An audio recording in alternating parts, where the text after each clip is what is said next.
This is Rose Namajunas, and you're listening to WFAN's Outside the Cage podcast. Paulie, looking at X's and O, throwing on the analyst hat, you got hit. Obviously, they're showing the footage of Conor hitting you, but how does his power compare to other boxers that you faced? It's not like anything that's special. It's not. He doesn't hit as hard as he thinks he does. I mean, his fans are obviously, they want you to say that even if he grazes you, he's going to put you to sleep. It's like, so I'm sorry to break the news to everybody. It's not that big of a deal. He's a grown man. He has grown man power, and it's respectable power. It's not. It's not something. It's not what he thinks. All of a sudden, you can tell he believes it too. That's another adorable thing about him. He thinks like he hits as hard as everybody thinks he does. He's talking about putting people in concussions, giving concussions to people in sparring, people stumbling out of the ring. He's giving you all kinds of stories. The guy thinks he hits like Thor's hammer. You know what I mean?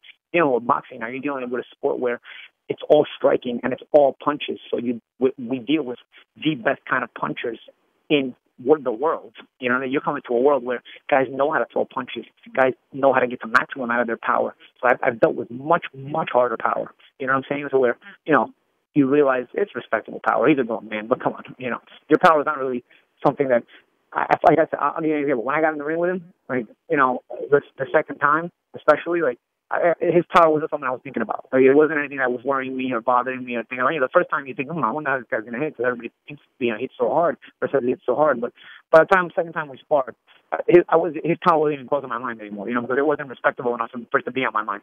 So it's respectable as a grown man power and fighter power. Yeah, it's there. And if he hits you with small gloves and he lands clean, I'm sure it'll get your attention and may even hurt you. But that's a grown man and is able to land correctly and not grazing blow or not the correct way of punching. He's not going to hurt you. You know what I'm saying?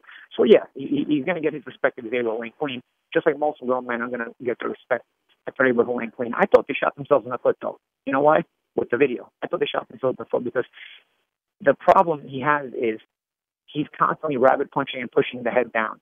Dana White even came out with a statement yesterday that he said Conor actually has 2 points in the sparring. I think that was a stupid thing to say, because now what you've done is you've alerted the commission and whoever's going to referee the fight that this guy fights dirty. This guy on the inside is constantly pushing heads down and throwing rabbit punches. Common sense will tell you this. Boxing on the inside is very different than mixed martial arts on the inside. Wouldn't you agree? Oh, yeah. Oh, mixed martial arts on the inside, it's all grappling, it's holding, it's a lot of holding, a lot of pushing your head down, maybe to try to knee you in the face. Now, you've got this guy who his instincts are to grab you, to grapple with you, to push your head down, but he doesn't know what to do with it in boxing. He doesn't know how to do that and then make it work for him, because obviously it's a foul, number one, and then number two, where do you progress from there? You know what I'm saying? With in MMA, if you push a guy's head down, you progress with a knee to the face. Now you're pushing head down, where do you progress in boxing? You know what I'm saying? You're just going to get a warning, or people are going to see, or he's going to start hammer fists into the back of the head. Rabbit punches are illegal in both sports. So I think what he's done is they're stupid enough where they let the cat out of the bag and seeing just how much he fouled. Even in an edited video, he's fouling multiple times, rabbit punches, putting the head down. And on top of that, Dana's letting the world know that he lost points during that sparring. Now, granted, there's no real judging. It was just a virtual point because the referee's refereeing it in a way where it would be a real fight, so Conor can get used to a real fight referee.